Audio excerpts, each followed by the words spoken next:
अस्सलाम वालेकुम मेरे दोस्तों, उम्मीद है आप सब लोग खैरियत से होंगे। मेरे दोस्तों, वेलकम करता हूं आपको आज के अपने नए व्लॉग में। जैसा कि मैं आप सब लोगों को बता चुका हूं कि मैं इस वक्त मरीना ग्रैंडे में मौजूद हूं और मरीना ग्रैंडे को एक्सप्लोर कर रहा हूं, कोशिश कर रहा हूं यहाँ के लोगों से मिलूं। यहाँ काफ़ी लोगों से मिल के यहाँ जॉबों के बारे में पता चल रहा है। यहाँ जैसे कि आपको पता है, यहाँ बहुत सारी फैक्ट्रीज़ हैं और उसमें काम किस तरह मिलता है। कुछ लोगों को लाइनअप भी किया है इंटरव्यू के लिए। इंशाल्लाह जैसे ही अपने कामों से फ्री होता हूँ, कुछ बच्चों के एडमिशन में लगा हुआ हूँ यहाँ पर, और जैसे ही मैं अपने कामों से फ्री होता हूँ तो इंशाअल्लाह ताला लोग इंटरव्यू करूँगा। आप तक यहाँ मरीना ग्रैंडे के हवाले से आपको इन्फॉर्मेशन देता रहूँगा। दूसरा, मैं आपको बताऊं कि पुर्तगाल में स्पेशली हम लोग जितने लोग आते हैं वो ज़्यादातर लिस्बन में उतरते हैं और लिस्बन में रिहाइश का बहुत बड़ा मसला हो गया है। तो मैं उन सब लोगों को ये रिकमेंड करूँगा कि मेरे भाई, अगर आप पुर्तगाल की तरफ आ रहे हैं तो कोशिश करें कि सिर्फ लिस्बन में ना उतरें। कोशिश करें छोटे छोटे जो इनके शहर हैं उनकी तरफ जाएं, वहाँ पे रिहाइश आपको सस्ती मिल सकती है। जैसा कि 600 यूरो में आजकल लिस्बन में आपको एक कमरा मिल रहा है। और स्पेशली वो लोग जो फैमिली के साथ आ रहे हैं, जिनके 3 बच्चे हैं, मियाँ बीवी हैं, तो उनके साथ बहुत बड़ा मसला हो रहा है, क्योंकि बहुत सारे लोग कमरे देते भी नहीं हैं जब वो ये देख लेते हैं कि आपके साथ छोटे बच्चे मौजूद हैं। तो उन सब लोगों को मेरा मशवरा यही है कि आप लोग लिस्बन से बाहर निकलें। जैसा कि मरीना ग्रैंडे है, मैंने अपनी पिछली वीडियो में ये बताया था कि यहाँ पे आपको आराम से एक कमरा जो है वो तकरीबन 200-250 यूरो फैमिली के साथ, और अगर आप कोई 2 कमरे का अपार्टमेंट लेने के चक्कर में पड़ जाते हैं तो आपको तकरीबन 600 तक में वो अपार्टमेंट पूरा 2 कमरों का मिल जाता है। आसानी से थोड़ा सा ढूंढना पड़ता है मगर मिल जाता है। दूसरा, आज मेरे वीडियो का टॉपिक जो है वो मैं आपको बताऊं कि इस वक्त पाकिस्तान से वीज़ा रेशियो कैसा है। कौन से कंट्री ऐसे हैं जो आराम से पाकिस्तानियों को वीज़ा दे रहे हैं, या हमारे एशियन कंट्रियों को बड़ी आराम से वीज़ा मिल रहा है। तो सबसे पहले मैं बात करूंगा पाकिस्तान की अगर बात करूं तो उस हवाले से देखा जाए तो स्पेन ने बड़ी तादाद में लोगों को वीज़े दिए थे। स्पेन के बाद जर्मनी ने काफ़ी बड़ी तादाद में वीज़े दिए, लेकिन अभी इन दोनों कंट्रियों का वीज़ा रेशियो जो है वो बहुत स्लो हुआ है। स्पेन जो है उस हवाले से, जिस तरह इसने पिछले टाइम यानी कि 2021 और 22 में लोगों को फ्रेश पासपोर्ट पे भी वीज़े दिए, लेकिन इस बार देखा ये जा रहा है कि बमुश्किल ये वीज़े दे रहा है स्पेन, स्पेशली उन लोगों को भी जो लोग फैमिली के साथ अप्लाई कर रहे हैं। और अगर मैं बात करूं पाकिस्तान की वीज़ा रेशियो के हवाले से, तो ये वो ममालिक के अब मैं आपसे जिक्र करता हूं जो कि जिनका वीज़ा रेशियो जो है वो थोड़ा बेहतर है। जैसा कि आपको पता है कि यूट्यूब से लोग मुझे बताते रहते हैं, तो सर-ए-फ़हरिस्त जो है वो फ्रांस और ऑस्ट्रिया, ये 2-3 कंट्री ऐसे हैं। स्पेन भी वीज़ा दे रहा है मगर स्पेशली उन लोगों को दे रहा है जिनकी 2-4 कंट्रियों की ट्रैवल हिस्ट्री है। ऑस्ट्रिया उन लोगों को वीज़ा दे रहा है जिनके 2-3 कंट्रियों के ट्रैवल हिस्ट्री है। मज़ीद उन्होंने यूरोप का एक आध ट्रैवल किया है, तो बगैर किसी मुश्किल परेशानी के ऑस्ट्रिया वीज़ा दे रहा है। फ्रांस स्पेशली उन लोगों को वीज़ा दे रहा है जो कि फ़ैमिली के साथ वीज़ा अप्लाई करा रहे हैं, और मज़ीद जिनका बैंक स्टेटमेंट, जिनकी जॉब अच्छी है और 1-2 कंट्रियों की उनकी ट्रैवल हिस्ट्री है, तो फ्रांस भी आराम से आपको वीज़ा दे रहा है। जी मेरे दोस्तों, पुर्तगाल के हवाले से मैंने 2-4 सवाल निकाले हैं जो सबसे ज़्यादा मुझसे पूछे जा रहे हैं, तो मैंने सोचा चलें 2-4 सवाल के जवाब आपको दे दूँ, क्योंकि बहुत सारे लोग पुर्तगाल में मौजूद हैं तो वो मुझसे पूछते रहते हैं। तो मैंने कहा चलें एक ही बार में वीडियो बना के आप लोगों को उसके जवाब दे। सबसे पहला सवाल मेरे यासिर भाई का था और वो मुझसे पूछ रहे थे कि मुर्तज़ा भाई, हम लोग पुर्तगाल में मौजूद हैं और हम लोग यहाँ पर, हमें पिछले 2-3 महीने से नौकरी नहीं मिल रही, तो हमने ये सोचा कि हम अपनी एक्टिविटी ओपन कर लें और एक्टिविटी ओपन करके हम ग्लोवो में अकाउंट बना लें। तो इसका मैं आपको जवाब दे दूं यासिर भाई, अगर आप अपनी एक्टिविटी ओपन करवा भी लेते हैं और उसके बाद जब आप ग्लोवो की आईडी बनाने के लिए जाते हैं, तो ग्लोवो की आईडी आजकल यहाँ पे गर्मियों का सीज़न शुरू हो गया है तो इतना आसान नहीं है खुल जाए। अगर मैं अपनी बात करूँ तो मैंने जब मैं नया आया था तो मैंने ग्लोवो की आईडी के लिए अप्लाई किया था एक्टिविटी ओपन होने के बाद, तो मेरी आईडी को कम से कम 8 महीने लग गए थे खुलते। हाँ, अगर आप लिस्बन से बाहर हैं तो सिचुएशन आपकी दूसरी है, क्योंकि लिस्बन में तो इस वक्त बिल्कुल आईडियाँ ग्लोवो की नहीं खुल रही हैं।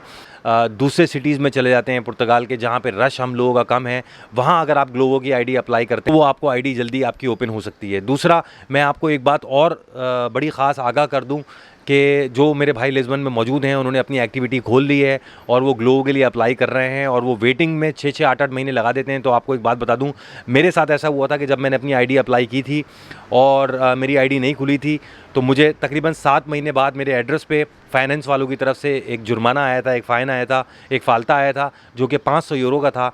तो मैं जब ये फ़ाल्ता लेकर इनके फाइनेंस के ऑफिस गया, मैंने कहा भाई मेरी तो अभी ग्लोवो की आईडी भी नहीं खुली, तो आपने ये मुझे फ़ाइन क्यों भेज दिया?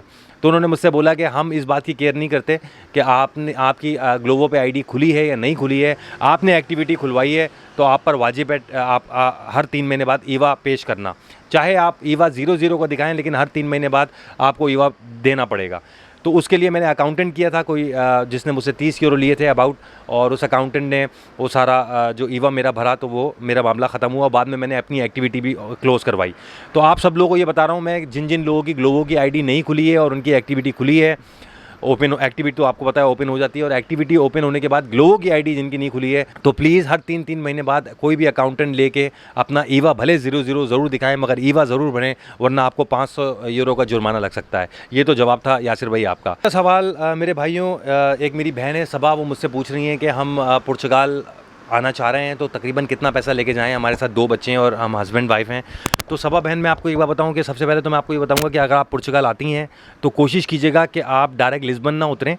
अगर लिस्बन उतर जाती हैं तो 1 आध दिन का स्टे करके कोशिश कर लें अपने पुर्तगाल के बाकी शहरों में कोई लिंक निकालें, या फेसबुक से कोशिश करें कि आपको लिस्बन से बाहर कहीं कमरा मिल जाए, जो कि बहुत सस्ता मिलेगा, आपका सर्वाइवल आसान हो जाएगा।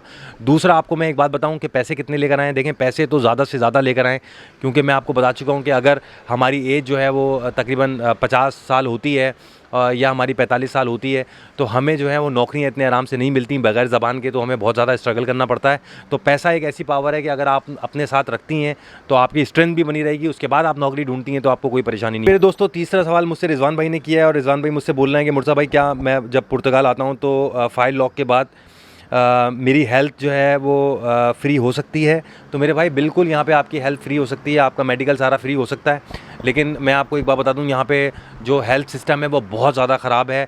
वो इस लिहाज से मैं आपको बोलूँगा, क्योंकि यहाँ पे ना आप अगर छोटे से डॉक्टर के अपॉइंटमेंट के लिए भी जाते हैं, अगर अपॉइंटमेंट लेके भी जाते हैं और आप सुबह 9 बजे चले जाते हैं, तो आप यकीन कर लें कि आपको 3-4 बज जाएंगे वहाँ पे। दूसरा, एक सबसे बड़ा प्रॉब्लम यहाँ पे आ रहा है एसएनएस नंबर का। एसएनएस नंबर जो है वो इतनी आसानी से नहीं बन पा रहा है, उसके लिए अब आपको ऑनलाइन अप्लाई करना पड़ता है, और उसके लिए बहुत ज़्यादा परेशानियाँ हो रही हैं।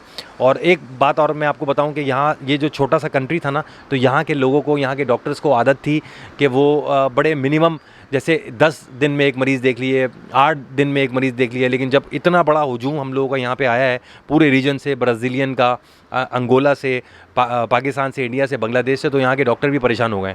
इवन मैं आपको बताऊँ कि जब मैं अपनी वाइफ को यहाँ पे डॉक्टर के पास लेके गया, तो वो डॉक्टर का निज़ाम देख के मेरी वाइफ ने डॉक्टर से सवाल किया कि भाई ये क्या आप लोगों का किस तरीके से सिस्टम है, इतनी देर आप लोग वेट कराते हैं। तो डॉक्टर तो वैसे ही चिड़चिड़ा हुआ था, तो वो एकदम फट पड़ा हुआ बोला कि आपको पता है कि स्पेशली इस मरीना ग्रैंडी में भी इस 5 महीने में कोई 6000 लोग माइग्रेट किए हैं।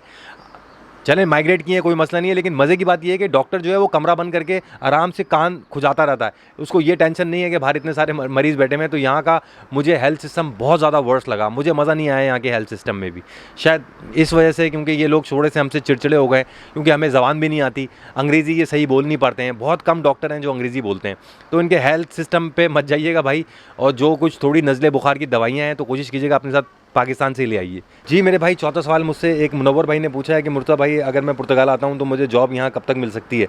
भाई ये तो मैं नहीं बता सकता आपको कि जॉब कब तक मिलेगी। मैं आपको ये ज़रूर बता सकता हूँ कि जब आप यहाँ आते हैं, अगर कोई आपके पास स्किल है तो आपको फ़ौरन काम मिल जाता है। अगर कोई स्किल नहीं है तो आपको जगह जगह, आपको रेस्टोरेंट्स में, आपको होटल्स में, आपको हर जगह जाना पड़ेगा, और वहाँ पर उनसे रिक्वेस्ट करनी पड़ेगी, अपनी CV देनी पड़ेगी, और फिर हर 3-4 दिन बाद दोबारा जाएँ वहाँ पर और पूछें कि भाई क्या हुआ, मैंने CV वहाँ पे आपके पास CV दी थी, क्या हुआ मेरी नौकरी का। तो बार बार जाने से फिर ये है कि आपको काम मिल जाता है, ढूंढने से काम मिल जाता है। लेकिन फिर वही बात, लिस्बन में इस वक्त बहुत रश लगा हुआ है, आसान नहीं है नौकरियाँ, बहुत बड़ी तादाद में लोग यहाँ बेरोज़गार बैठे हुए हैं। अपने साथ पैसा ज़रूर लेकर आइएगा और रिहाइश का इंतज़ाम ज़रूर करके आइएगा, ताकि आपको कोई मुश्किल ना हो। एहतशाम भाई का ये है कि मैं अपनी फ़ाइल लॉक कराने के बाद ड्राइविंग लाइसेंस मुझको मिल सकता है, उसका तरीका क्या है?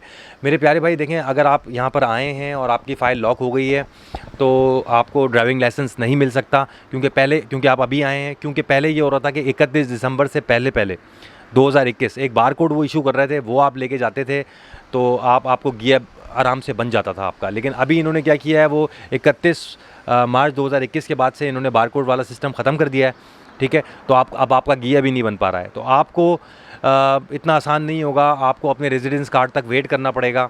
जब आपका रेजिडेंस कार्ड आ जाएगा उसके बाद आप यहाँ ड्राइविंग लाइसेंस अप्लाई कर सकते हैं। उसके बाद ड्राइविंग लाइसेंस भी इतनी जल्दी नहीं आ रहा है। इवन मैं आपको बताऊं कि भेजा से कुछ लोगों ने ड्राइविंग लाइसेंस अप्लाई किया, वहाँ का रेशियो बहुत अच्छा चल रहा था, 8-8, 10-10 दिन में लोगों के ड्राइविंग लाइसेंस आ रहे थे। लेकिन अभी वहाँ का भी IMT जो है वो डाउन हुआ है। तो ये डिपेंड करता है कि कौन सा IMT में आप ड्राइविंग लाइसेंस अप्लाई कर रहे हैं। अगर अच्छा भी है और आपकी लक डाउन चल रही है तो भी आपको 3-3 4-4 महीने ड्राइविंग लाइसेंस में लग सकते हैं। तो मेरे भाई ये थी ओवरऑल सिचुएशन। और बाकी ये है कि जितने लोग पुर्तगाल आ रहे हैं उनको सबको ऑल द बेस्ट। और बाकी जो पाकिस्तान का वीज़ा रेशियो के हवाले से मैंने शुरू में बताया, तो कोशिश कर लें अपनी बैंक स्टेटमेंट अच्छी कर लें और कोशिश करें कि आपका जो जॉब लेटर है वो बनवा लें और प्लस डॉक्यूमेंट्स लगा लें अपनी प्रॉपर्टी के। तो ये सारी चीज़ें वो हैं जो आपको वीज़ा लगने में मदद करेंगी। लेकिन किसी भी शेंजन कंट्री से अप्लाई करने से पहले आपकी 2-3 कंट्रियों की ट्रैवल हिस्ट्री ज़रूर होनी चाहिए। वो आपको इस वक्त पाकिस्तान से वीज़ा लगाने में बहुत मदद कर सकती हैं। अपना बहुत ख्याल रखें मेरे दोस्त, इंशाल्लाह अगली वीडियो में आप लोगों से मुलाकात होती है। अल्लाह हाफ़िज़।